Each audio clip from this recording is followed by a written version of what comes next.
Vamos a ir dando inicio a esta sesión de hoy de el 12º capítulo, que es la pesadilla del doctor Bob. Pero les decía, les comentaba que voy a mostrarles en la pantalla ahorita el esquema que ese va a estar ahí con la 12ª,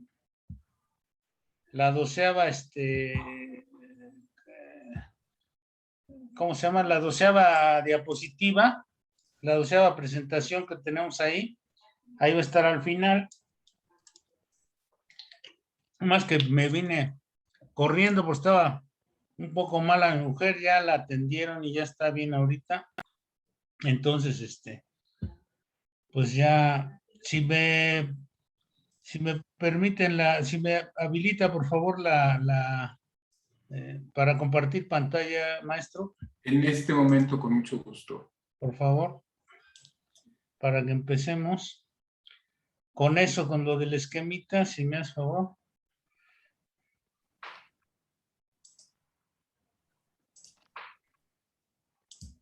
Listo. Listo, Calixto, muy bien, muchas gracias. Entonces, miren, aquí, en esta parte, es la parte final, la parte que vimos en la sesión anterior. Al final les decía, fíjense que me pareció esto una coincidencia,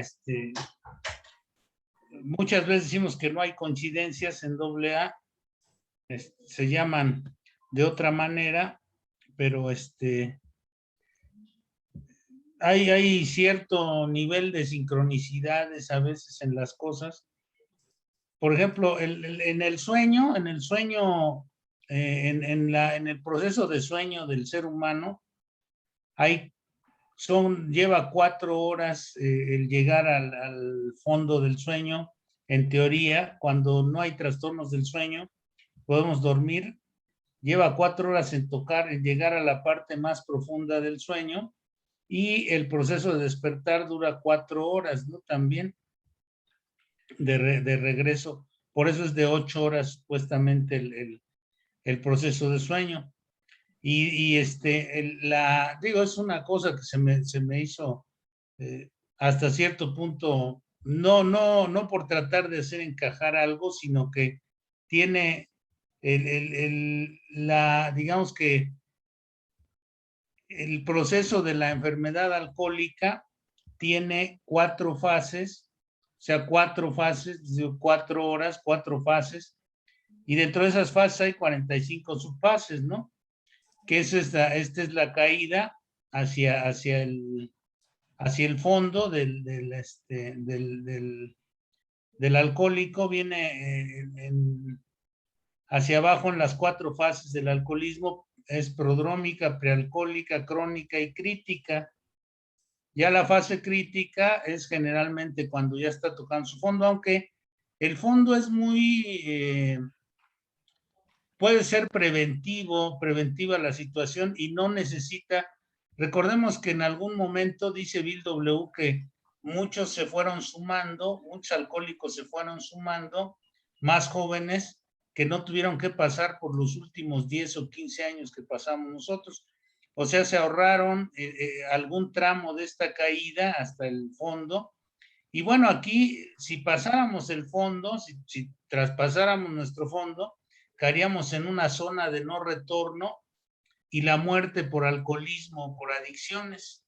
Ya pasando de las 4 fases del alcoholismo, pues ya nos espera la muerte por alcoholismo, o ya una condición de no recuperación. Aunque pensamos muchas veces que para Dios no hay imposibles, bueno, pues mucha gente que llega a esta zona de acá abajo ya es muy difícil, muy difícil que se recupere. Pero muchos que están en este trayecto hacia abajo ya alcanzan a ser advertidos y entonces dejan de beber y entran al programa de recuperación, que eso se ahorran muchas subfases y fases del alcoholismo. Regularmente como que no se las quiere ahorrar la gente, pero bueno. Entonces, aquí el programa tiene los 3 primeros pasos que son de reflexión y en el tercer paso ya empezamos con acción. Luego viene el cuarto, quinto, sexto y séptimo paso, que es la reestructuración de nuestros valores personales. Y luego viene el octavo y noveno paso, que es la reestructuración de las relaciones interpersonales. Que esa es hasta ahí, si llegamos hasta esta parte del octavo y noveno paso, partiendo del primero, segundo, tercero, ahí ya habremos liquidado nuestro pasado.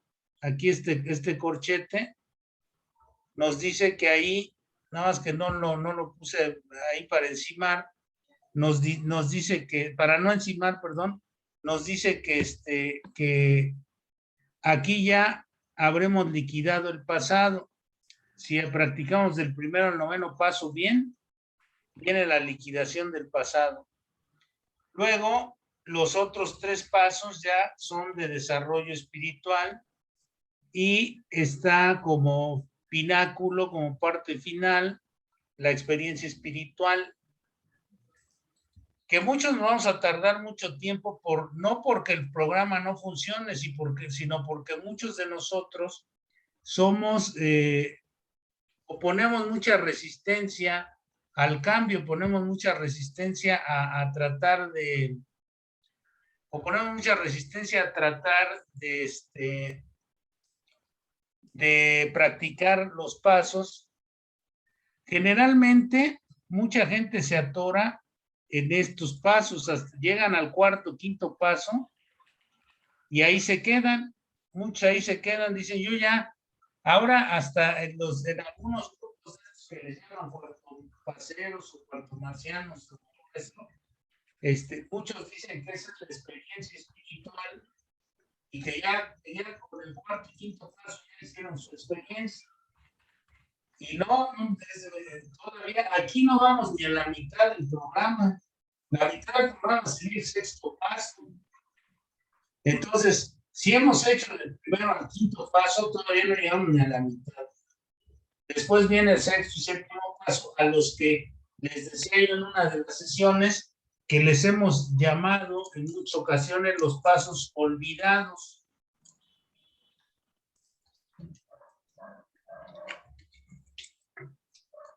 El capítulo nos recuerda todo esto, nos hace una compilación de todos los capítulos. Recordemos que para la experiencia espiritual necesitamos la práctica de todos esos principios. El sexto y séptimo paso les decía pasos olvidados porque la gente llegaba al cuarto y al quinto y a veces hasta se saltaba esos pasos, ¿no? Se brincaban al octavo y noveno paso, dejando esa parte tan importante de estar dispuesto y de pedirle a un poder superior que me libere de mis defectos de carácter.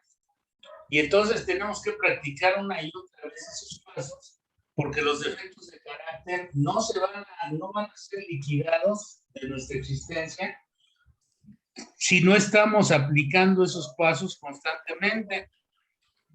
Estar dispuestos a que se nos libere y estarle pidiéndole a un poder superior que nos libere de esos defectos de carácter. Y luego ya las reparaciones de daños consecuentes de todo esto. Y el 10º paso, que sería el inventario diario. El 11º paso, que es la oración y la meditación, y que dice ahí, textualmente, dice que la oración y la meditación, aunado el inventario de sí mismo, aunado a la oración y la meditación, dice nuestra literatura, es un cimiento firme para todos los días de la vida. O sea, nosotros nos podemos recuperar y podemos crecer espiritualmente si estamos practicando el inventario diario al tanto de nuestros defectos, de nuestro progreso espiritual. Y si no, no hay problema en regresarse a pedirle a Dios en el sexto y séptimo paso que nos libere de tales defectos y en regresarse a reparar daños. Este programa se puede recorrer hacia adelante y hacia atrás, ¿no? Si yo estoy haciendo el inventario rural y noto que sigue uno de mis defectos de carácter, tengo que regresarme a pedirle al poder superior que me libere de ese defecto. Si no, ¿cómo me va a liberar si no se lo pido y si no estoy dispuesto? Si el décimo paso para que yo me dé cuenta cómo voy avanzando en este cambio. El onceavo paso es para pedirle dirección en cuanto a mi vida y a mi trabajo dentro de este mundo, lo que tengo que hacer dentro de este mundo. Y el doceavo paso para transmitir este mensaje. Ese es la finalidad. Entonces, del primero al noveno, liquidamos nuestro pasado y décimo, onceavo y doceavo paso, esos dos rubros son, acuérdense que ya se reduce en décimo, onceavo, doceavo paso a detectar, admitir y corregir las fallas. Eso lo voy a agregar aquí en el esquemita, lo voy a poner delante del décimo paso, también detectar, admitir y corregir las fallas. Esa es la finalidad que tenemos en este paso, en este asunto. No sé si hay algún comentario, alguna pregunta o algo que agregar respecto a esta parte del esquema. ¿Sí les queda claro? ¿No les queda claro? ¿Hay alguna pregunta o algo que tengan que comentar? Ángel, Carlos, José Luis, algún otro compañero, o está muy claro, está muy claro. Bueno, entonces vamos a comenzar con la parte de lo correspondiente al capítulo 12. Acuérdense que también en la parte emocional, también les voy a hacer un esquemita donde si nosotros vamos controlando nuestra vida, no vamos a tener tantos brincos emocionales hacia arriba o hacia abajo. No, ni vamos a estar tan eufóricos que perdamos la noción de la realidad como si anduviéramos borrachos, ni vamos a estar tan depresivos que perdamos la perspectiva de la realidad. O sea, lo que nos va a ayudar a mantener el equilibrio, la cordura, es la práctica de estos principios. Entonces, ahí hay, como la línea esa donde pinté abajo es del no retorno y arriba está la práctica de los principios, así hay una línea donde si vamos hacia abajo vamos a la depresión y si vamos hacia arriba vamos hacia la euforia. Entonces debemos mantener más o menos un equilibrio, ni tan hacia arriba ni tan hacia abajo. Podemos bajar un poco, subir un poquito, pero no dar brincos tan grandes ni hacia arriba ni hacia abajo. Si estamos practicando el programa, nos vamos a mantener en una regularidad emocional, más o menos de equilibrio. De eso se trata, de que esa es la madurez emocional, que ya no demos tantos bandazos, pues, para un lado, para otro. Bueno, entonces vamos a ver esta parte a ver, déjenme nada más cambiar de hoja ahora.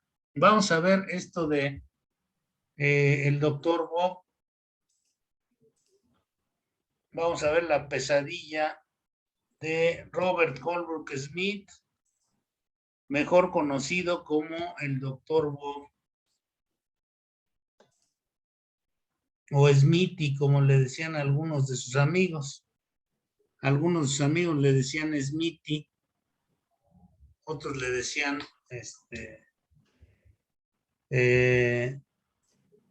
Bob. Y bueno, vamos a ver esta parte que es muy interesante, muy importante porque es otro tipo de contexto. Miren, dice: nací en una pequeña municipalidad de Nueva Inglaterra que contaba alrededor de 70,000 almas. Recuerdo que el nivel moral en ese lugar era muy superior a la media. Fíjense, él nos está hablando de una región de Nueva Inglaterra donde también era oriundo.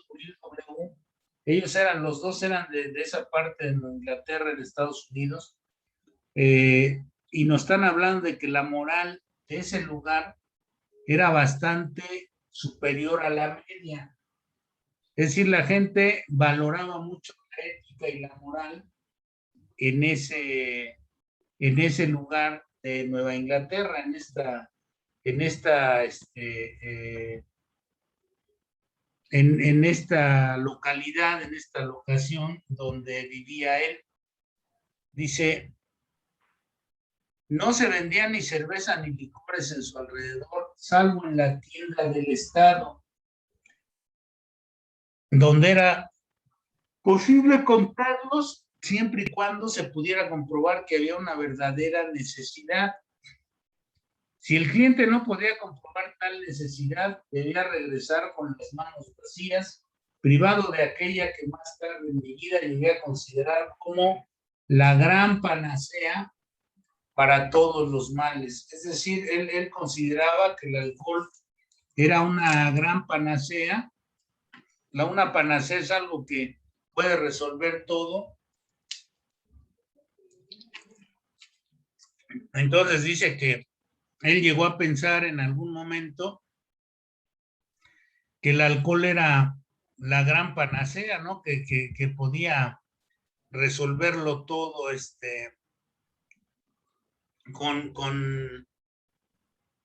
con la bebida, ¿no? Que podía resolver todas las cosas con la bebida, que no había algo que no se pudiese resolver. Siempre sentíamos nosotros que el alcohol era una cosa extraordinaria y que no necesitábamos más que eso. La definición de panacea dice que es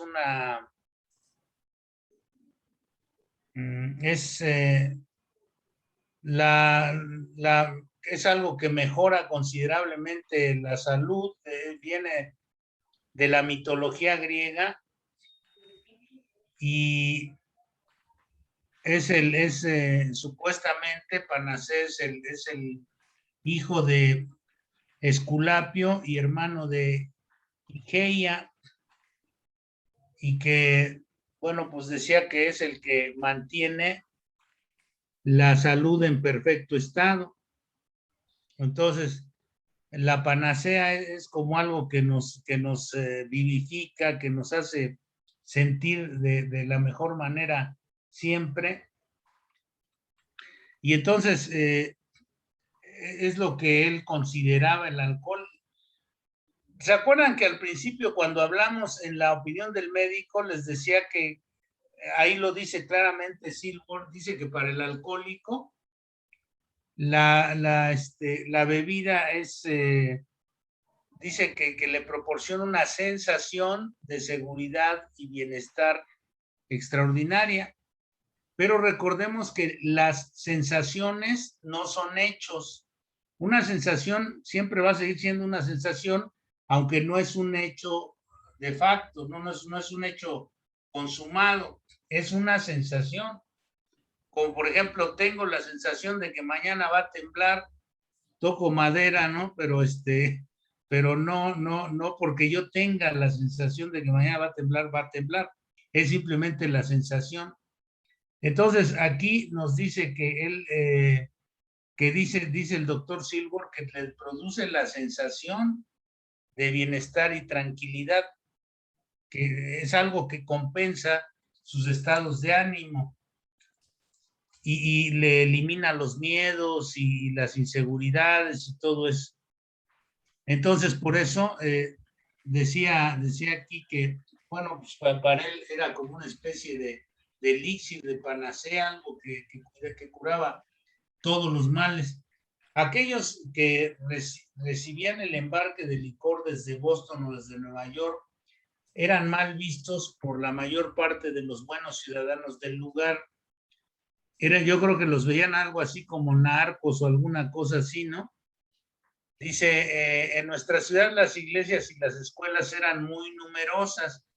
Fíjense qué lugar tan sui generis. Generalmente, por ejemplo, aquí en nuestro país, en la ciudad, en el centro de la Ciudad de México, hay mucho más cantinas que iglesias y que escuelas, pero mucho, infinitamente más cantinas que iglesias. Entonces, en esta ciudad dice que había más iglesias y escuelas que otras cosas, ¿no? Fue ahí donde comencé mi formación escolar. Dice, mi padre ejercía una profesión en la cual era reconocido y tanto él como mi madre consagraban mucho de su tiempo a las actividades parroquiales. Mis dos padres tenían una inteligencia superior a la media, dice el doctor Bob. Desafortunadamente para mí, fui hijo único, lo que quizá generó en mí el egoísmo en el cual, fíjense lo que dice que él era hijo único, dice, desafortunadamente para mí, hijo único, lo que quizá generó en mí el egoísmo, en el cual tuvo un papel tan importante en la aparición de mi alcoholismo. O sea, se conjuga la parte física con, como nos decía el maestro Castrejón, que con los vuelcos emocionales o la falta de madurez emocional o todos estos aspectos en el sentido de la madurez. Los hijos únicos generalmente se quedan como en ese estado, en esa etapa de muy pueril, ¿no? Con un ego muy pueril, no madura. Regularmente, a veces cuando son familias numerosas, a veces, no siempre, cuando son familias numerosas y hay que como que ganarse las cosas, en muchas ocasiones el ego madura un poquito más que cuando es hijo único y recibe las atenciones de todo el mundo. Desde mi infancia hasta el final de mis estudios secundarios fui más o menos obligado a ir a la iglesia. Y aquí habla de una obligación, de algo impuesto, no iba porque quisiera ir a la iglesia, todas estas cosas, ¿no? No debemos confundir Alcohólicos Anónimos, él está narrando su experiencia personal. No debemos confundir Alcohólicos Anónimos, en Alcohólicos Anónimos, cuando hablamos de espiritualidad, no estamos hablando de religión, aunque la espiritualidad incluye en algunos casos, en muchos casos, la religión, no estamos hablando específicamente de religión. Es decir, espiritualidad no es sinónimo de religión, no equivale a religión. La espiritualidad es un recipiente más amplio donde caben la religión y otro tipo de cosas, ¿no? Entonces, aquí nos dice que debía estudiar a la escuela de catequismo y a los servicios religiosos nocturnos, participar los lunes en las comunidades de obras cristianas y a veces ir también a las reuniones de oración de los miércoles por la noche. Esto hizo que tomara la resolución de no volver a poner nunca los pies en una iglesia. Apenas me liberé de la autoridad de mis progenitores, mantuve mi resolución durante los 40 años siguientes, salvo cuando las circunstancias me dejaban creer que no era sabio no ir. O sea, fíjense, se aventó 40 años sin volverse a parar en una iglesia y tratando de mantenerse alejado de la religión porque lo obligaban al principio a asistir a estas cuestiones religiosas. Entonces, no es, digamos que muy recomendable que se obligue a la gente, porque la cuestión de la creencia debe tener su libertad, su espacio de libertad, como lo hace Alcohólicos Anónimos. Dice, un Dios como tú lo concibas, lo que tú entiendas por Dios, eso es Dios para ti. Después de la escuela secundaria, pasé 4 años en una de las mejores universidades del país. Ahí la cerveza parecía ser una de las más grandes actividades fuera de las aulas. Casi todo el mundo parecía que bebía. Comencé a beber más y más y me divertí enormemente sin tener problemas de salud o dinero. Como era hijo único, pues podían, y su papá era juez, y eran una familia pequeña, él era hijo único, pues entonces tenía dinero y tenía libertades, y tenía acceso a cosas bastante mejores que muchos. Al día siguiente de una parranda, daba la impresión de ponerme en forma más rápido que mis compañeros, que tenían la desgracia o la fortuna de despertarse con náuseas. O sea, no le hacía crudas a él al principio. Nunca tuve un dolor de cabeza y eso me induce a creer que fui alcohólico casi desde el inicio. O sea, ya él tenía una tolerancia muy marcada al alcohol, que es parte de los síntomas del alcoholismo. El alcohólico, como yo, cualquiera de los que estamos aquí, exceptuando al maestro Castrejón, que no es alcohólico, como es profesional,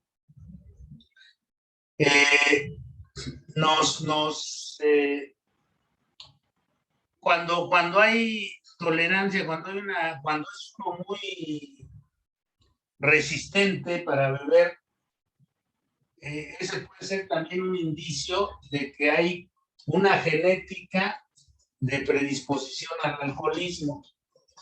Entonces, dice, aquí el doctor Bob hace mención de que él tenía casi siempre una gran resistencia. Dice, toda mi vida parecía consistir en hacer únicamente lo que yo tenía ganas de hacer. Eso, acuérdense que decíamos en el capítulo 5, decíamos que si quieres hacer lo que se te da la gana, o vas a sufrir mucho, o vas a hacer la voluntad de Dios y va a ser menor tu sufrimiento y van a ser mejores los resultados. Un alcohólico es inmanejable, es ingobernable y tiene siempre ganas de hacer lo que se le da la gana.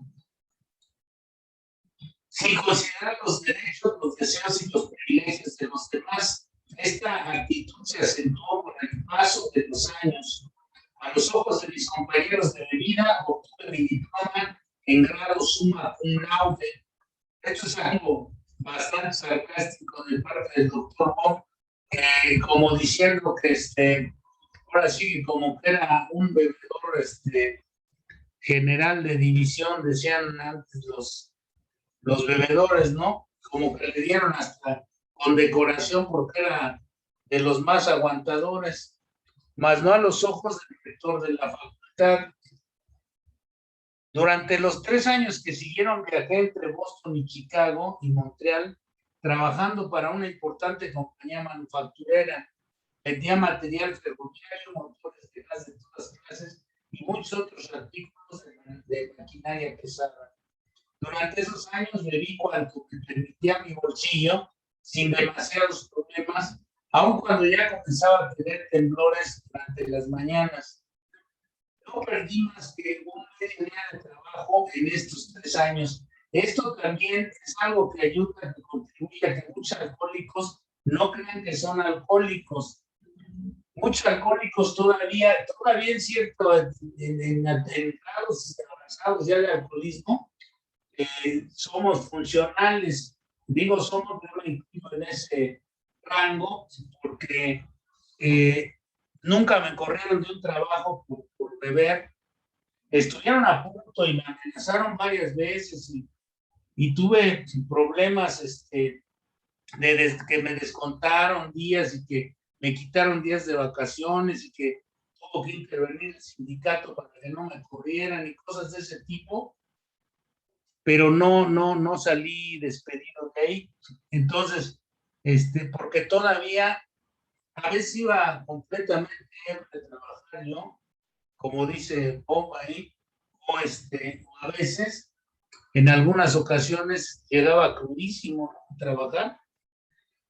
Entonces dice, no perdí más que un medio día de trabajo en 3 años.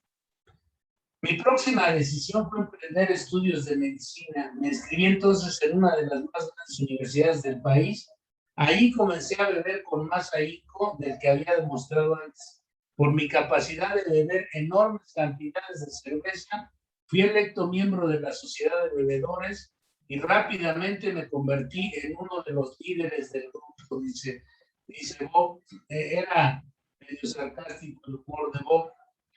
Dice, más de una mañana camino al aula, decidí regresar a casa, pese a estar preparado, espantado con la idea de que mis temblores llamaran la atención si me pedían participar en clase.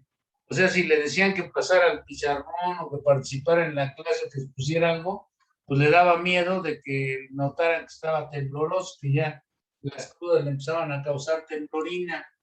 Las cosas fueron de mal en peor hasta la primavera de mi segundo año. Después de un largo periodo de bebida, me dije que podría terminar mis estudios. Empecé a hacer maletas para irme hacia el sur y ahí a pasar un mes en una finca de un amigo. Cuando comencé a ver más claro, me dije que mi decisión de abandonar mis estudios había sido muy tonta y que era mejor regresar. Al volver a la universidad descubrí que la facultad tenía un punto de vista diferente al mío. Después de muchas discusiones se me permitió presentar los exámenes, que pasé aceptablemente.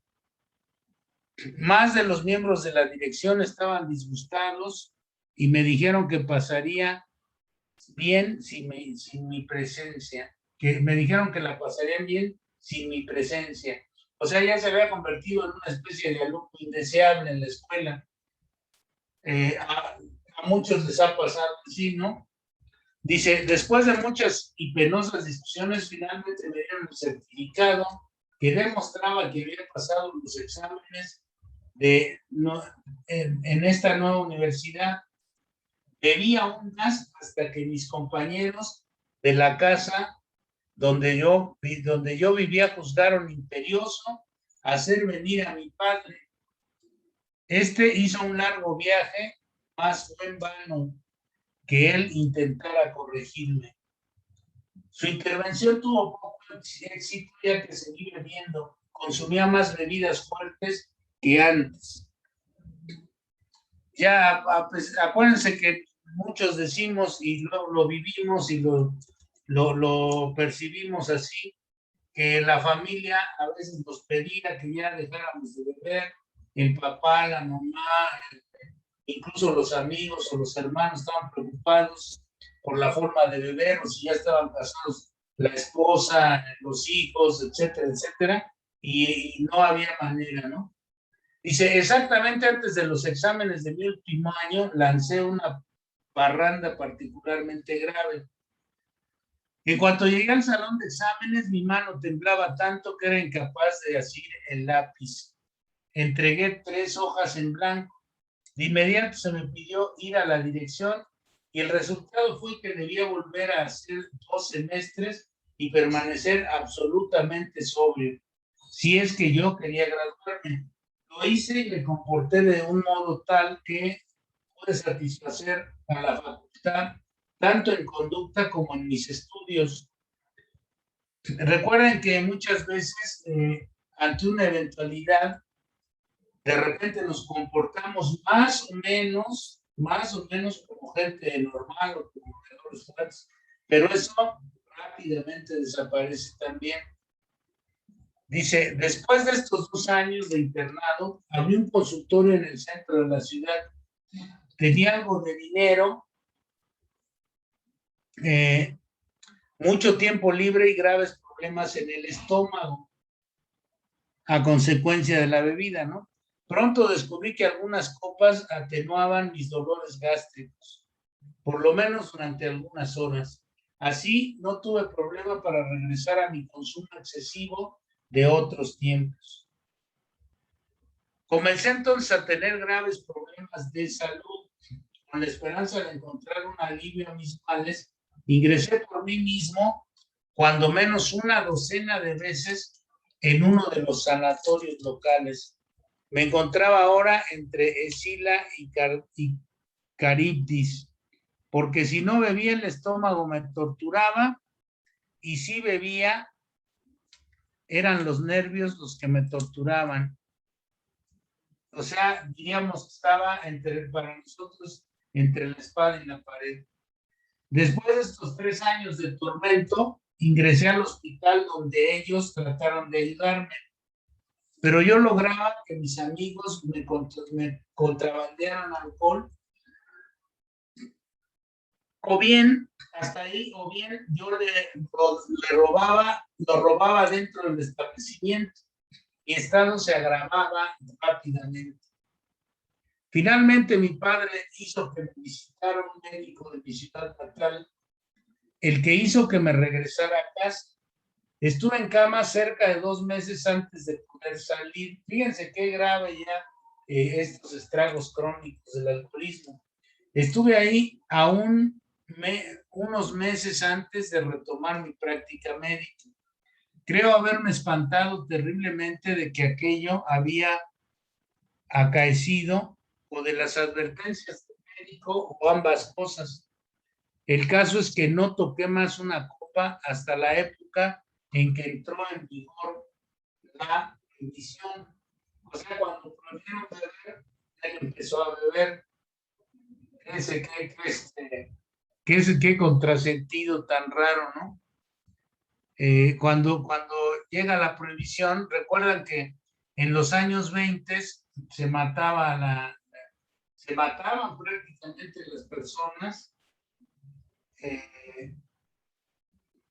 para poder beber.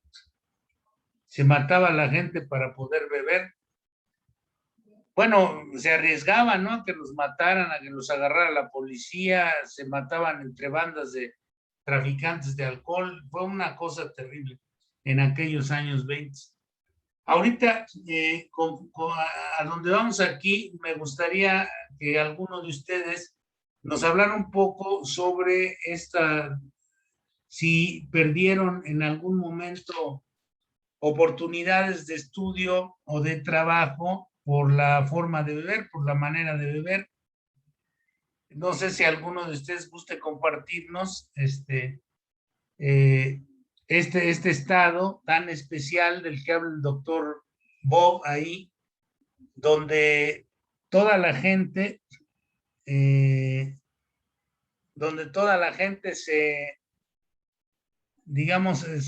afanaba en tratar de ayudarnos a dejar de beber, o nos decía que dejáramos de beber, o nos decía que nos querían ayudar para que termináramos una carrera o para que no nos corrieran del trabajo y nosotros no éramos capaces de responder este tipo de cosas. Adelante, Javier. Javier C. Buenas noches a todos. Soy Javier, alcohólico, de verdad. Esperando que todos se encuentren bien. Tomás, te estaba escuchando, Tomás, y inevitablemente me mandaste al pasado. Te estaba escuchando, estaba escuchando lo que estabas compartiendo de la pesadilla del doctor Bob. Y sí, al final de cuentas, somos copias al carbón, ¿verdad? En ese tiempo, en ese momento, pues yo no sabía, ¿no? Desconocía, o mi irreverencia, mi juventud, mi inexperiencia no me permitía ver que yo ya padecía una enfermedad llamada alcoholismo, ¿ah? Y por el alcoholismo, pues yo no pude concluir mi carrera universitaria. Ya me faltaban 2 semestres para terminar la carrera de administración. No la terminé. Regresé, hice el intento 3 veces. Llegaba tomado a la universidad, o a veces me salía y me iba a la cantina. En ese entonces yo vivía en Tampico, y no la terminé. Y 3 veces intenté y realmente no, fue más fuerte mi enfermedad. Perdí mi trabajo en Petróleos Mexicanos, perdí mi planta por el alcoholismo, perdí mi matrimonio y desde ahí comenzó el declive, desde ahí que se vino esa espiral en picada, ¿verdad? Y hoy a varios años hacia atrás, pues me recuerda, ¿verdad? Pero también también tengo que ser agradecido con mi enfermedad.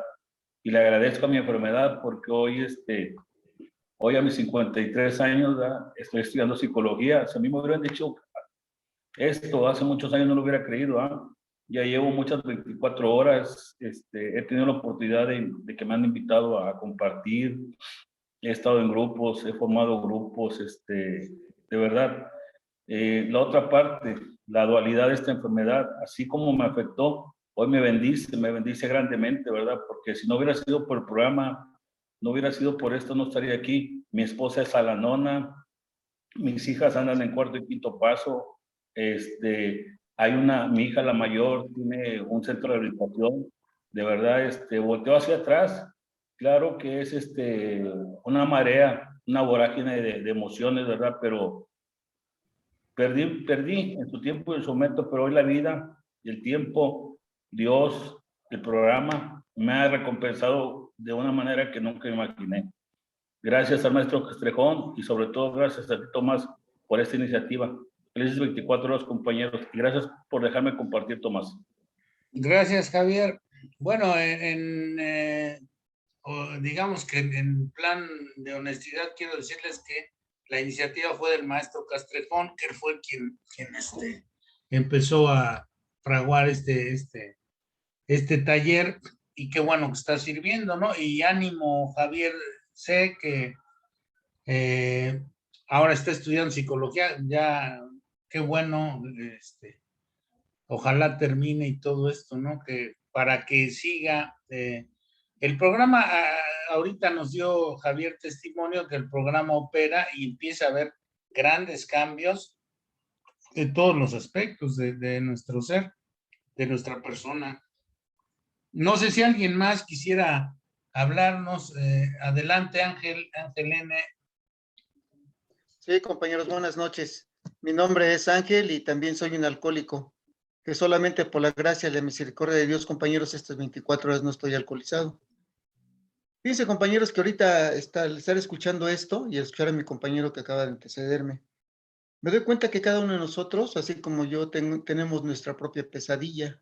Una pesadilla, pues no igualita a la del doctor Bob, pero con las mismas cualidades ocasionadas por el alcoholismo. Yo recuerdo también, o sea, yo empecé a tomar, compañeros, exactamente el día que me casé por el civil, o sea, ese fue el regalo de bodas que le di a mi esposa. Ellos no sabían en qué me estaba yo, tenía yo en qué puertas estaba yo abriendo. Esta primera vez que tomé, se me puse bien briago, o sea, borracho, no pude ni levantarme del sillón donde yo estaba sentado, ¿no? Ellos pensaban, la familia de mi esposa y mi familia pensaban, no, pues es como él nunca ha tomado, por eso está así. Pero empezaba en mí a gestarse algo, ¿no? Porque ya ahí experimenté la desinhibición total, o sea, hablarle a la gente que no conocía como si la hubiera conocido de siempre, esa falsa confianza que yo tenía. Exactamente, me di cuenta que yo podía tapar todo lo que verdaderamente era con el alcohol. Todos esos temores, esos miedos, eso que yo sentía de no poderme expresar como, pues, con las demás personas, ni poder hacer nada. Me di cuenta que el alcohol, en ese momento, bueno, no me di cuenta, pero ahora, después me supe que ahí el alcohol me hacía actuar de otra manera. Yo estaba estudiando también la carrera de ingeniería mecánica en la UNAM, y pero ya a causa del alcohol, o sea, y compaginado con el, quizá el rencor que le tenía a mi padre, pues porque mi padre también tomaba mucho, él nunca fue a un grupo, pero tomaba mucho. Entonces yo le tenía, precisamente por eso no tomaba, compañeros, porque yo sí le tenía mucho miedo a mi papá. Pero ya cuando empecé a tomar, pues el miedo se me quitó, ¿no? Ya me sentí muy envalentonado, y ya cuando me dijo él, tú sigues estudiando, yo te voy a costear que sigas estudiando, es más, te voy a pagar donde vives, te voy a dar para que, como si él me iba a mantener a mí y a mi esposa. Pero yo le dije, no, yo no necesito de ti. O sea, ya me sentía todo un león, toda una persona ya con unas falsas cualidades que no tenía. Y no quise, o sea, más que nada porque dije, no, ya no quiero nada de él, ya soy harina de otro costal, ¿no? Eso pensé yo ya pero y después, o sea, no me di cuenta cómo el alcohol me fue arrastrando, decía el doctor Bob cómo se sentía en las mañanas tembloroso y todo. Yo me daba cuenta cómo cuando ya estaba, que necesitaba esa copa en la mañana, me temblaba la mano así como maraquero al estarme llevando esa cerveza o esa copa en la mañana, ¿no? Porque yo me despertaba temprano para curármela y pero parecía era algo mágico que yo agarraba el vaso, la botella y me empezaba a maraquear la mano con ese contacto y ya me la empezaba a tomar y me tranquilizaba, ¿no? Pero o sea, no me daba yo, pues yo como bebedor no me daba cuenta cómo me iba transformando todo mi organismo, al grado que se los comento que en ese momento de que yo necesitaba emborracharme para sentirme otra vez ese superhombre y no me daba cuenta cómo en el estado físico y mental me iba transformando, ¿no? Yo tuve 3 ingresos largos en un psiquiátrico, en un manicomio, ¿no? Estuve ahí, allí ingresado y luego también, tuve 3 intentos de suicidio. Todo eso a causa del alcohol, o sea, el alcohol transformó mi mente, pero yo no me daba cuenta de todo eso, o sea, para mí era una necesidad. Todavía salía después de los ingresos que tenía en el psiquiátrico, salía y no, mi cerebro no guardaba esos recuerdos de por qué estuve ahí, ¿no? Otra vez volví a ingerir. No me daba cuenta el por qué mi esposa se iba a ir de la casa. Por qué cuando llegaba ya no estaba, ya se había ido con su familia, pero lógicamente una persona alcohólica como yo tenía esa facilidad de verbo, de poder convencerla otra vez con mentiras y creaba mundos falsos. No, no, mira que todo va a cambiar, que pues no duraba mucho, ¿no? Ahí otra vez. Pero o sea, yo sentía toda, por ejemplo, en esas mañanas que necesitaba ese alcohol, como despertaba casi con los pies pegados, porque ese sudor tan pegajoso que tiene uno cuando está en la cruda y esas largas noches, ¿no? Llenas, sentía como mi corazón casi se salía, pero yo lo que necesitaba es levantarme y buscar algo para tomar ahí.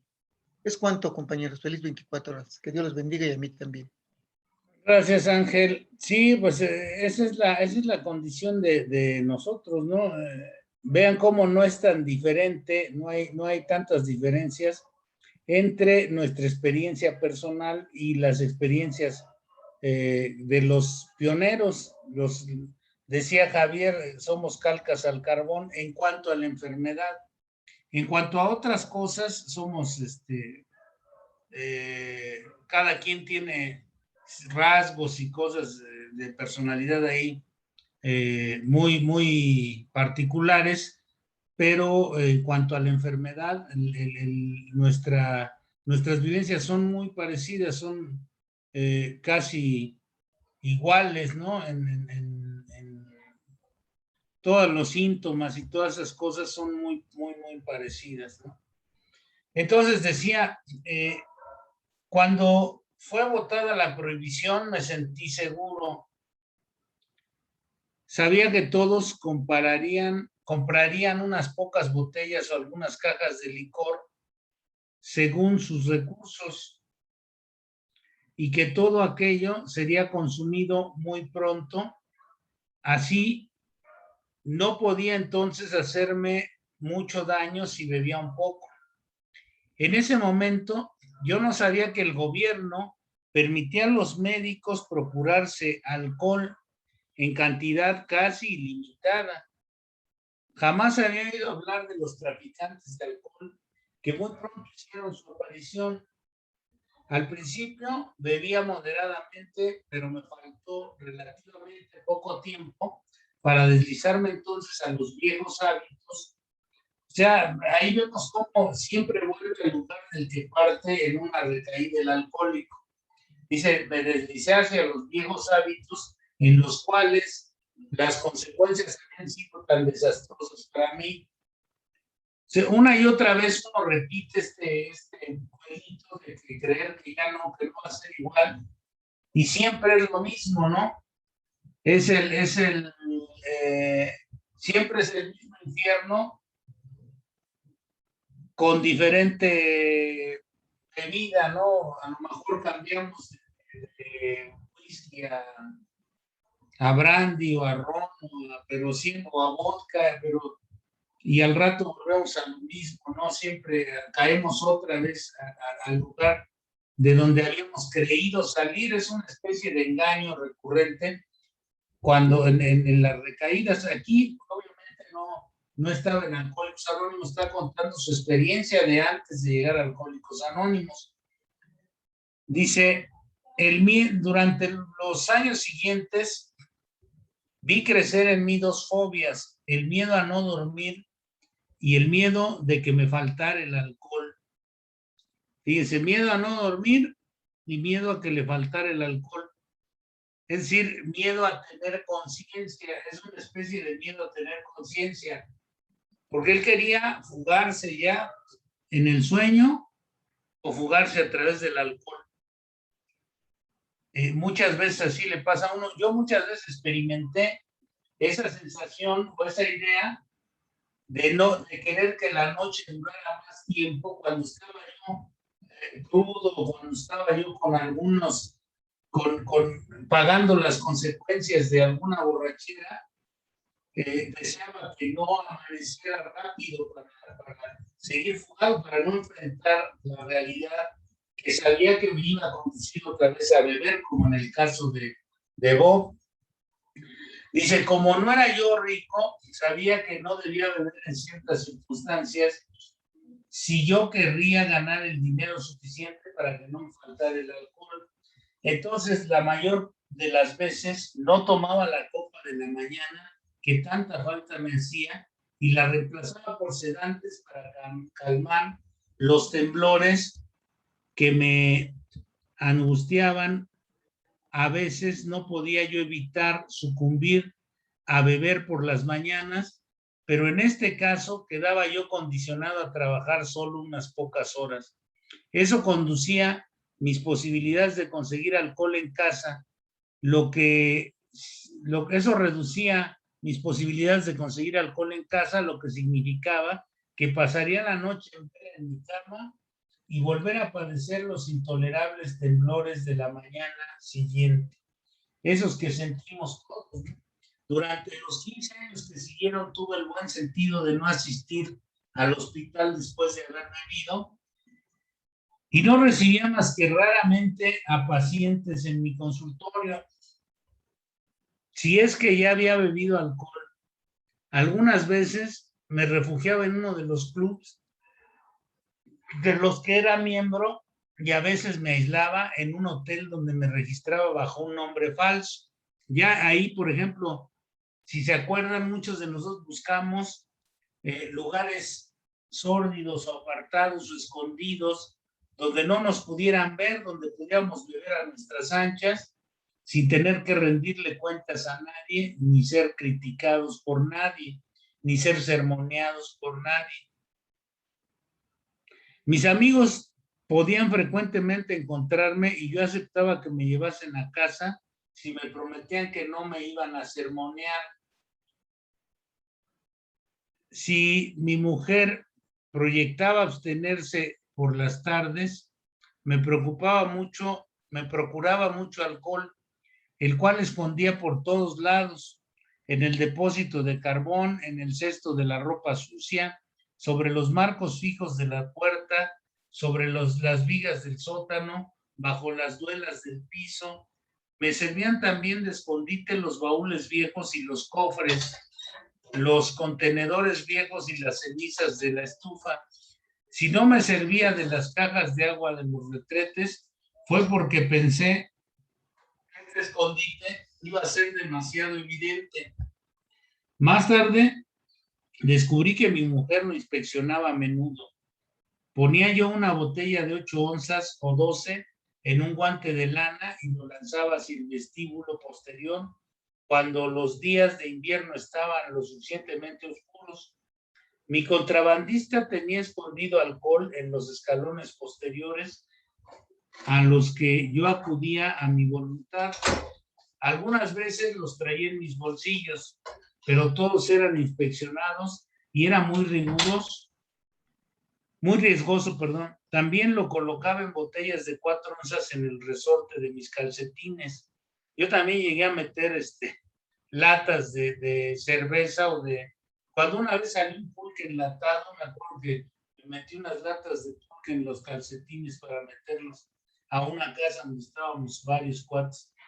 Esto funcionó bien hasta que un día mi mujer y yo fuimos a ver a Wallace Berry en Tugboat Annie, pues el film había revelado el truco de los calcetines. Fíjense, ya vieron una película donde había un cuate que se metía el alcohol igual en los calcetines.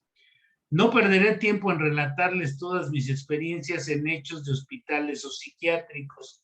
Él, evidentemente, fue a visitar varios hospitales y psiquiátricos, ¿no? Estuvo ahí en tratamiento. Durante ese tiempo, nuestros amigos nos evitaban. Ya no éramos invitados a sus casas, pues era seguro que yo me embriagara.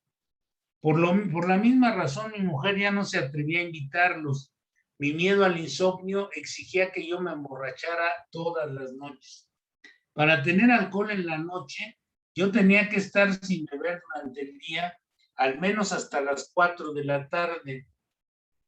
Esta rutina duró 17 años, casi sin interrupción. Esta era realmente una horrible pesadilla. Ganar dinero, comprar alcohol, llevar alcohol escondidas a la casa y emborracharme. Temblar en las mañanas, tomar sedantes para poder trabajar y otra vez ganar dinero y retomar eternamente este círculo vicioso. De ganar dinero, comprar alcohol, llevarlo a casas escondidas y emborracharse. Ese era su... Prometía yo a mi esposa, a mis amigos, a mis hijos, ya no beber, pero no obstante lo sincero que había sido al prometerlo, rara vez podía yo mantenerme abstemio hasta la noche. Le costaba ya mucho trabajo y eso lo entendemos nosotros perfectamente porque entra esa ansiedad, esa inquietud, esa necesidad de beber alcohol. En el interés de aquellos que gustan de los experimentos, voy a decir unas palabras de lo que llamo el experimento de la cerveza. Una vez que esta bebida regresó al mercado, me creí salvado. Podría beber tanto como quisiera. Esto no tenía peligro, pues ninguna persona jamás se ha embriagado al beber cerveza. Bueno, eso piensa uno, ¿no? Que no se ha embriagado al beber cerveza. Subí 13 kilogramos de peso en alrededor de 2 meses con la chelita. Parecía un puerco y tenía dificultades para respirar. Todas las calorías del alcohol y todo eso, ¿no? También me vendí la idea de que el olor de la cerveza disfrazaba cualquier otro aroma del alcohol. Y bueno, pues como mucha gente cree que la cerveza no es, muchos creen que la cerveza no es alcohol, que el pulque no es alcohol, pero todas las bebidas que contienen grados de alcohol, sea pocos o muchos, son riesgos para un alcohólico. Hasta los chocolates envinados, decía yo, las gelatinas con rompope y todo eso, son peligrosos para el alcohólico. Por esa época, más o menos, me encontré en el seno de un grupo de personas que me atraían por su impresión de calma, de salud y de dicha que proyectaban. Hablaban con libertad, sin embarazo, cosa que yo jamás llegué a hacer, y parecían estar a gusto en cualquier circunstancia y en plena salud. Más ahora parecían ser muy felices. Por mi parte, yo estaba ensimismado y me sentía incómodo la mayor parte del tiempo. Mi salud estaba a punto del colapso y era profundamente desdichado. Fíjense, estaba ensimismado, estaba incómodo todo el tiempo y se sentía profundamente desdichado. Ese es el estado que precede siempre a la borrachera. Sentía que estas personas tenían algo que me faltaba y que me sería de un gran socorro. Aprendí que se trataba de algo de carácter espiritual y eso no me atraía mucho porque había seguramente una confusión con lo religioso también. Recuerden que él dice que se alejó durante 40 años de la religión. Pensé mucho en eso a lo largo de los 2 años y medio que siguieron, pero aún continuaba emborrachándome todas las noches. Leí todo aquello que pude encontrar y hablaba con cualquiera que pudiese saber algo. Fíjense, ahí está la idea de tratar de... Ya estaba haciendo esfuerzos por salvarse del problema. Mi mujer tomó un profundo interés en esto y fue el de ella que sostuvo al mío.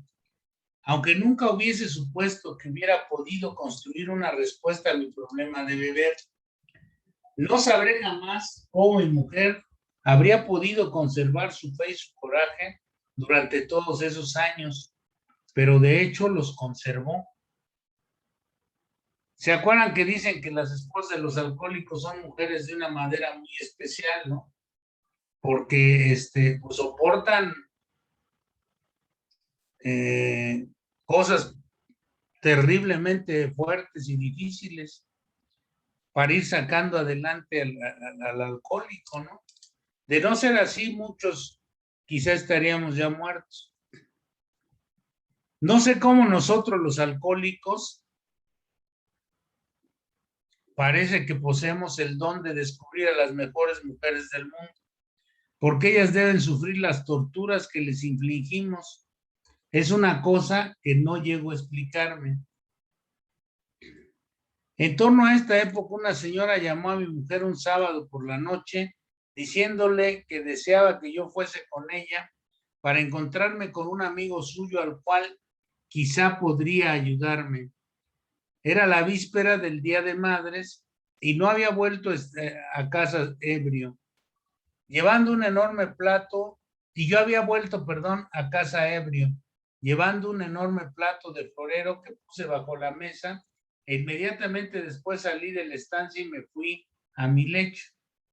Al día siguiente la señora llamó de nuevo, queriendo ser educado, aunque me sentía muy mal, le dije, está bien, vamos, pero le arranqué a mi mujer la promesa de que no permaneceríamos más de un cuarto de hora. O sea, él no quería tener ese encuentro, el encuentro que nos tiene hoy a nosotros aquí, ese encuentro extraordinario de Bill W. y el Dr. Bob. Con respecto a este fenómeno de que las mujeres de los alcohólicos luchan tanto para tratar de ayudarlos, no sé si pudiera darnos alguna luz ahí al respecto, maestro Castrejón, si nos pudiera hablar de por qué resisten tanto las mujeres de los alcohólicos. Perdón, esto último no se lo escuché bien, ¿me lo repite? Sí, si pudiera darnos de por qué, darnos luz pues respecto a por qué las mujeres de los alcohólicos resisten tantas cosas y no cejan en el empeño de ayudar al alcohólico, y muchas, como en este caso, logran ayudarlo a salir, ¿no?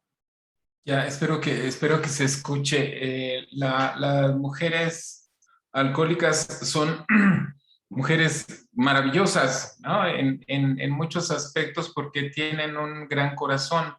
En términos generales, tienen una vocación rescatadora y eso las hace, por un lado, muy dedicadas, cuidadosas, abnegadas, etcétera, pero también hay una parte de sacrificio.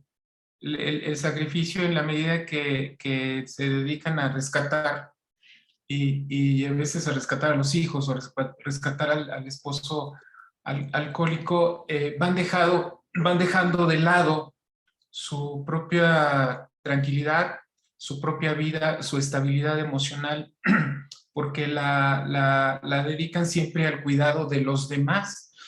Y cuando hablamos de que hay estos rasgos, estas características, es que tienen que ver también con el legado familiar, y hemos hablado aquí cómo las historias en los hogares se repiten, y así como encontramos antecedentes en los consumidores de alcohol, de padres que fueron un modelo, de alguna manera, también encontramos en las compañeras, y este mundo relacionado con el alcohol, y en el fondo hay un anhelo de que a través del amor, a través de la abnegación, a través de los cuidados, pueda rescatar al compañero, como no pudo rescatar al padre, ¿no? Y siempre queda esa parte de legado, de lucha. El problema de esto es que conforme las problemáticas se van complicando en los hogares donde hay alcoholismo, el nivel de desgaste es cada vez mayor, y eso va implicando una serie de alteraciones, particularmente también que tienen que ver con problemas físicos, ¿no? Y sin duda algunos problemas somáticos, las gastritis y demás serían características como resultado de vivir una tensión continua. Si hay algo que sucede en estos hogares es el estrés continuo, la incertidumbre, la indefinición de qué va a pasar, si va a llegar, cómo va a llegar, si lo detuvo la policía, etcétera, ¿no? Y esto genera, por supuesto, una situación de tensión que a la larga se termina convirtiendo realmente también en una pesadilla, porque el problema de codependencia va aumentando conforme aumenta el problema también en el alcoholismo. Y es ahí en donde se ha dicho, lo ha dicho usted, padrino Tomás, como la enfermedad del alcohólico arrastra también a la familia. Y lamentablemente en ese sentido los hijos, la esposa también terminan sufriendo como este desgaste. Es un desgaste emocional, un desgaste físico, que los lleva a adoptar a veces ciertos patrones. En el caso de las compañeras, lo que puede parecer el sacrificio, lo que puede parecer de pronto esta abnegación, termina siendo enojo, cansancio, molestia, sufrimiento. Y por supuesto, hay una de las características que tiene tanto la familia como las esposas, los hijos, es que no se habla, hay una especie de silencio, no se expresan las emociones, no se dice, y esto termina siendo, hoy dirían, muy tóxico, ¿no? Y por supuesto, toda esta dinámica va a llegar tarde o temprano a una situación de crisis, donde la única salida a veces es el rompimiento, el abandono al alcohólico, y curiosamente esto puede ser una medida que a la larga puede resultar, porque en la medida en que este sistema familiar se rompe, es cuando hay la posibilidad de un cambio, porque mientras esto está mantenido con el silencio, con la negación, con el ocultamiento, con la complicidad, con la protección, muy segura que esto no ayuda a ninguno de los miembros. Entonces, ahí viene lo interesante: cuando se da una crisis, es cuando viene la posibilidad de cambio, y muchas veces, ya habría que verlo, en la vida real, el alcohólico no va a aceptar que tiene un problema, no va a buscar ayuda, y los que se dan cuenta son las compañeras, y esas son las que van a buscar ayuda, pero ayuda con la idea de que me lo cambien, ¿no? Y ahí viene esta idea de que me lo anexen, me lo tengan unos meses, ya luego me lo regresen.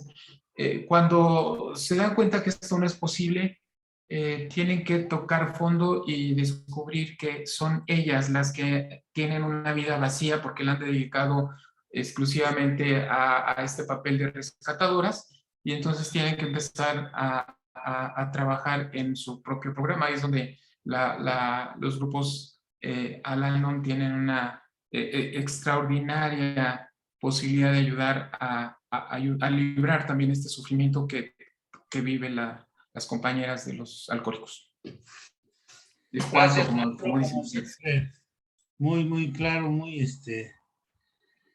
y muy nutritivo el comentario, su participación siempre nos da mucha luz en el enfoque de esto. Dice, entramos en aquella casa donde lo lleva Anne al doctor Bob.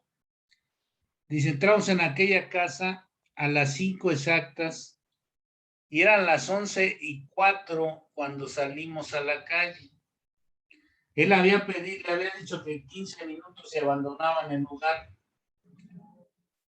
Eran las 5 y se fue a las 11.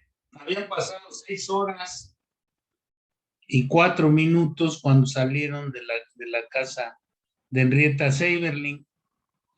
Dice, tuvo sucesivamente 2 breves conversaciones con ese hombre. Después bruscamente cesé de beber. Este periodo de abstención duró cerca de 3 semanas. Después recaí en Atlantic City por participación en un congreso que había durado varios días de una sociedad nacional de la cual yo era miembro. Bebí todo el whisky que había arriba del tren y compré varias botellas para llevarlas a mi hotel. Era un domingo. Esa noche me emborraché, pero permanecí sobre el lunes después de la cena y entonces comencé a emborracharme. Bebí todo aquello que pude encontrar en el bar y después salí hacia mi cuarto para proseguir. El martes comencé a fines de la mañana y al mediodía estaba ya en un estado deplorable. No solo queriendo perder la cara de todo, pagué la cuenta y dejé el hotel. Compré licor en el camino a la estación. Debía esperar mucho tiempo al tren. Después de eso, ya no recuerdo nada hasta el momento en que me desperté en la casa de un amigo en una ciudad no lejana a mi hogar. Estas buenas personas avisaron a mi mujer, quien mandó a mi nuevo amigo por mí, o sea, mandó a mi W. Vino por miel y me llevó a casa. Me hizo que me metiera en la cama. Me dio algo de beber aquella noche y una botella de cerveza a la mañana siguiente.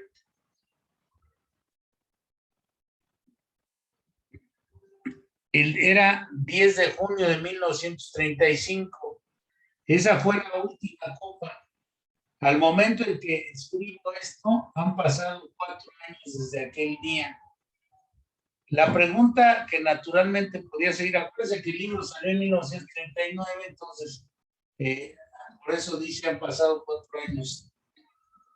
La pregunta podría surgir en nuestra mente es esta: ¿qué diferencia está tras aquello que ese hombre dijo e hizo y aquello que otros habían dicho o hecho? Es necesario recordar que yo había leído mucho y hablado con todos aquellos que sabían o que creían saber algo en materia de alcoholismo, pero esta vez me encontraba frente a un hombre que vivió largos años la espantosa experiencia de beber, que había conocido todas las experiencias por las cuales pasa el bebedor, pero que habían sido curadas por los mismos medios que yo había tratado de usar. Estos es con principios espirituales. Él me dio información sobre el alcoholismo que me fue ciertamente útil, pero bastante más importante fue el hecho de que él fue el primer ser humano con el cual hubiese yo hablado que sabía por experiencia personal aquello que decía cuando hablaba del alcoholismo. En otras palabras, él hablaba mi mismo idioma. Él conocía todas las respuestas y ciertamente no por haberlas leído en alguna parte. Es un maravilloso don, inmensamente grande, eso de haberme librado, de la terrible maldición que me había condenado toda mi vida. Mi salud es ahora buena y yo he vuelto a encontrar el respeto de los míos y el respeto de mis colegas. Mi vida familiar es ideal. Fíjense, de aquella parte que acabamos de leer arriba, donde dice que su mujer, y que nos explicó ahorita el maestro Castrejón, maravillosamente el asunto de las esposas alcohólicas, a decir que ahora su vida familiar era ideal y mis negocios van bien por cuanto es posible en estos tiempos inciertos. Recordemos que en aquel tiempo pues habían pasado por la famosa depresión, aquella que hubo un crack mundial en 1929, y bueno, las estructuras económicas del mundo entero se habían sacudido gravemente.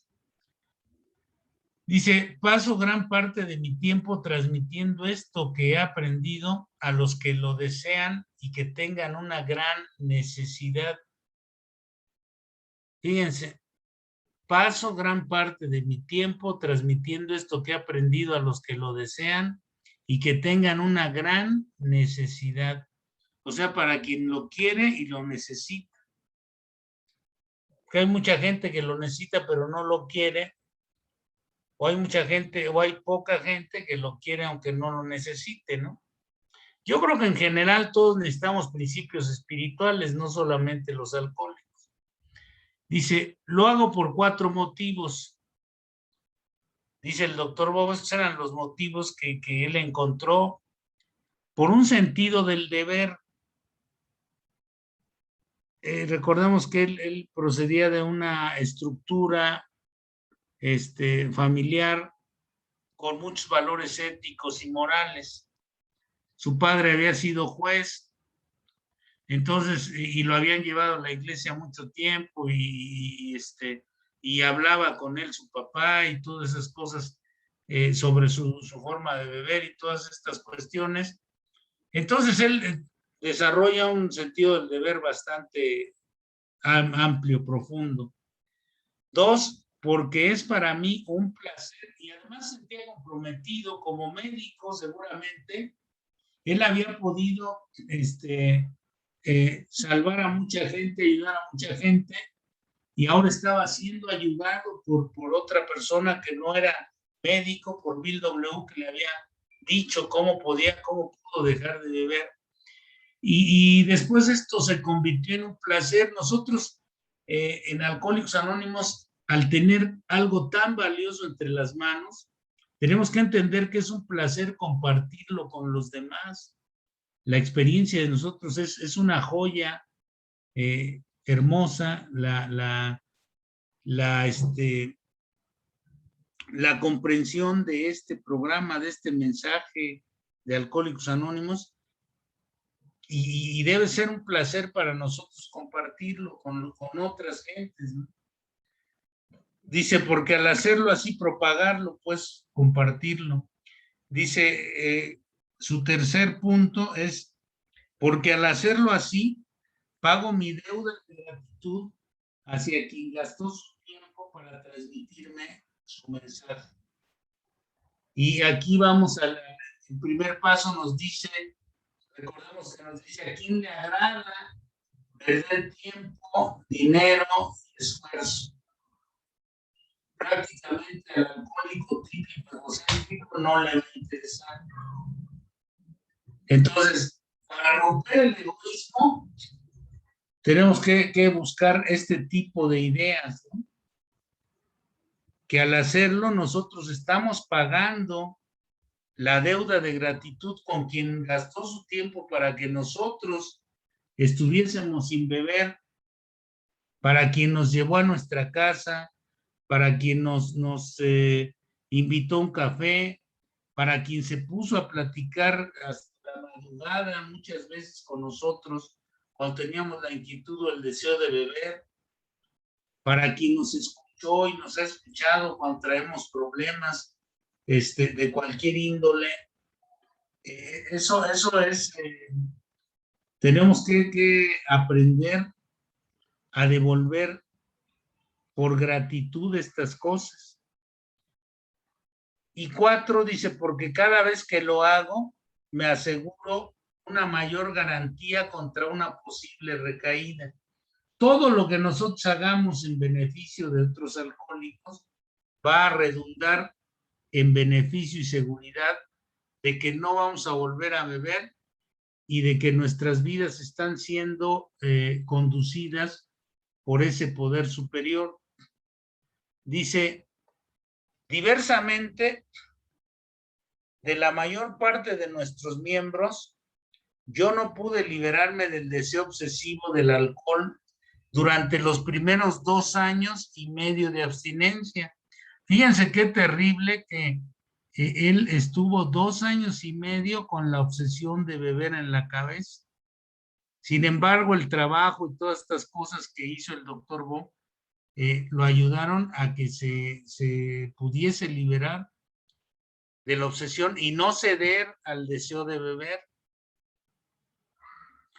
Me acompañó casi siempre, dice, mas nunca estuve a punto de ceder. Me sentía terriblemente infeliz cuando veía a mis amigos beber y saber que no podía hacer lo mismo. Y así se siente uno, ¿no? Que cuando empieza uno a dejar de beber, de repente hay estados emocionales donde uno dice, ¿por qué los demás sí pueden beber y divertirse? Porque uno tiene el concepto en el concepto de diversión está incluida la bebida, porque no sabemos los alcohólicos divertirnos sin beber cuando estamos llegando al grupo. Y después nos damos cuenta que se puede hacer todo, exactamente todo lo mismo, pero sin la necesidad del alcohol. Puede uno ir a una fiesta, divertirse, oír música, salir a cenar, a algún espectáculo, alguna cosa, sin necesidad de beber. Dice, pero pude llegar a convencerme que una vez tuve el mismo privilegio, mas abusé de él tan terriblemente que él mismo me fue arrebatado. Por eso no tengo razón en lloriquear por esto, ya que después de todo, nadie tuvo que atarme para vaciar en mi garganta el alcohol. Es decir, nadie nos agarró y nos puso una embuda en la boca y nos dijo, ahora bebes o bebes, ¿no? En ocasiones, generalmente nos ofrecían alcohol o en algunos casos droga, alcohol y esas cosas, pero había gente que las rechazaba o gente que podía controlar el alcohol y no era el caso de muchos de nosotros, ¿no? Yo no me acuerdo haber rechazado nunca un trago de alcohol. Siempre que me ofrecían, a la hora que fuera, el día que fuera, frente a los compromisos que hubiera, yo no sabía o no podía decir que no a una copa de alcohol. Dice, si usted piensa ser un ateo, un agnóstico, un escéptico, o si tiene una especie de orgullo intelectual que le impide aceptar lo que este libro contiene, lo lamento por usted. Si aún piensa en ser lo suficientemente fuerte para vencer solo la partida, eso es un asunto suyo. Pero si realmente y sinceramente siente tener la necesidad de una ayuda, creemos tener una respuesta para usted. Ella no falla nunca. Si usted pone la mitad del celo que ha mostrado sólidamente cuando se trata de procurarse otra copa, o sea, si pusiéramos el empeño que poníamos para beber en trabajar con el programa, dice, vuestro Padre Celestial jamás lo abandonará. Así es que así termina el doctor Bob diciendo y teniendo la certeza de que el Padre Celestial, aquel que está por encima de todos nosotros, jamás nos va a abandonar. Pero si nosotros ponemos el esfuerzo, este esfuerzo dice la mitad, dice con la mitad del esfuerzo, con un poco del esfuerzo con el que buscábamos conseguir la primera copa, que lo pongamos para tratar de practicar el programa, bueno, con eso sería más que suficiente para que lográramos la sobriedad de manera completa y contundente. Y así termina la parte esta del doctor Bob. Vamos a tener 2 sesiones más donde vamos a hacer algunos trabajos un poco con los pasos para ver si lo estamos nosotros practicando adecuadamente, si qué dudas o qué cosas tenemos respecto a eso, y las dudas que les hayan generado, que se hayan quedado en todo esto, vamos a partir del esquema ese que pusimos ahí para terminar para cerrar este ciclo, ¿no? No sé si hubiera algún otro comentario, maestro Castrejón. Nada más recordarles que ya les enviamos su liga de acceso para la plataforma, donde están las presentaciones, donde están las grabaciones, ya llevamos muy avanzado. Le vamos a enviar un rato a Javier, por ahí ya casi todos lo tienen. Si no lo tuvieran, manden un mensaje y mañana mismo lo tienen. Entonces, creo que es algo también valioso que vale la pena repasarlo, verlo, incluso compartirlo con compañeros. Creo que hay algunas sesiones que vale la pena, o varias, compartirlas con el grupo. No sé, ahí es un material que es resultado de del talento del padrino Tomás y de sus grandes conocimientos. Vale la pena compartirlo también. Gracias. Gracias. Bueno, recíprocamente también el maestro Castrejón fue quien, les decía yo, tomó la iniciativa en este asunto, y su amplia experiencia en este aspecto y el trabajo que ha hecho para nosotros los Alcohólicos Anónimos, sin él tener el problema del alcoholismo, es encomiable.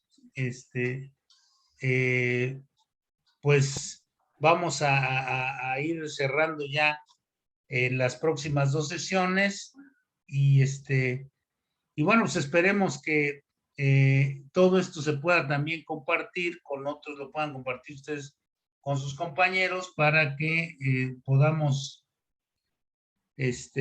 pues aclarar algunas cosas, dudas, que muchas veces nos alejamos de los conceptos, de los principios, por cosas que escuchamos que no son precisamente ciertas con relación a los principios que han tenido éxito durante 86 años. Entonces hay que tratar de conversar esto con los compañeros, de mostrárselos y de hablar con ellos de estas Padrino cosas. Tomás, Sí, dime. perdón, Carlos. yo ahorita seguí todo su presentación conforme al libro, este libro, ¿no? Y yo noto algunos cambios de redacción. O sea, sí dice lo mismo con conclusión. Mi duda es la presentación es basada en el libro de Estados Unidos o apegado a México, o por qué cambió un poco? No entiendo eso. No, mira, sí hay un problema con las traducciones. Ah. Yo más o menos aquí traté, los textos que les di no son exactamente los textos del libro, sino son fragmentos de lo más importante de los capítulos de estas cosas, para que podamos entender los puntos más importantes. Por ejemplo, les aclaré, ¿se acuerdan en el capítulo 4, donde dice que esta es una enfermedad solamente, ahí en tu libro dice solamente puede ser vencida, en inglés dice puede ser conquistada. Conquistar y vencer no es lo mismo. Conquistar significa mantener bajo control, tener en orden las cosas, tener la enfermedad bajo control, como un diabético o un hipertenso que tiene bajo control su enfermedad, pero la enfermedad no está vencida, no se ha acabado, no se termina la enfermedad. Así es el alcoholismo. Entonces, ahí hay una diferencia entre la traducción digamos, hay una traducción incorrecta del asunto, porque ahí sí se cambia el sentido completo. Entonces, yo traté de ir haciendo esto para que no haya tanto cambio de sentido en estas cosas, ¿no? Pero también se puede ir mejorando, lo vamos a ir mejorando. Hay unos compañeros, ya para terminar el día de hoy, hay unos compañeros que son bilingües, que los conocí hace poco tiempo, están algunos en Arizona, otros en Houston, así son de diversas partes de Estados Unidos, son bilingües, y otros desde aquí de México que están tratando de unificar, de que se haga una traducción unificada al español que Nueva York acepte hacer, parece que ya lo aceptó, pero que haga una traducción unificada al español. Entonces, ojalá no tarde mucho y sí se pueda hacer, porque eso sería de gran beneficio. Sería una sola versión para todos los países de habla hispana. Ese es también algo que se ha estado tratando de hacer y no se ha podido todavía concretar, consolidar. Pero bueno, pues estamos en eso, ¿no? Sería todo por el día de hoy, compañeros. Les pido que abran sus micrófonos para que cerremos la sesión de hoy con la oración de la serenidad, nuestra oración de la serenidad, que dice: Dios concédeme la serenidad para aceptar las cosas que no puedo cambiar, valor para para cambiar las que sí puedo y sabiduría para discernir la diferencia. Hágase, Señor, tu voluntad y no la mía. Y no la nuestra. Bueno, compañeros, tengan buen fin de semana. Nos vemos el lunes, Dios mediante. Gracias, Padrino Tomás. Gracias. Gracias a todos. Gracias, maestro. Gracias a todos. Buenas noches. Gracias.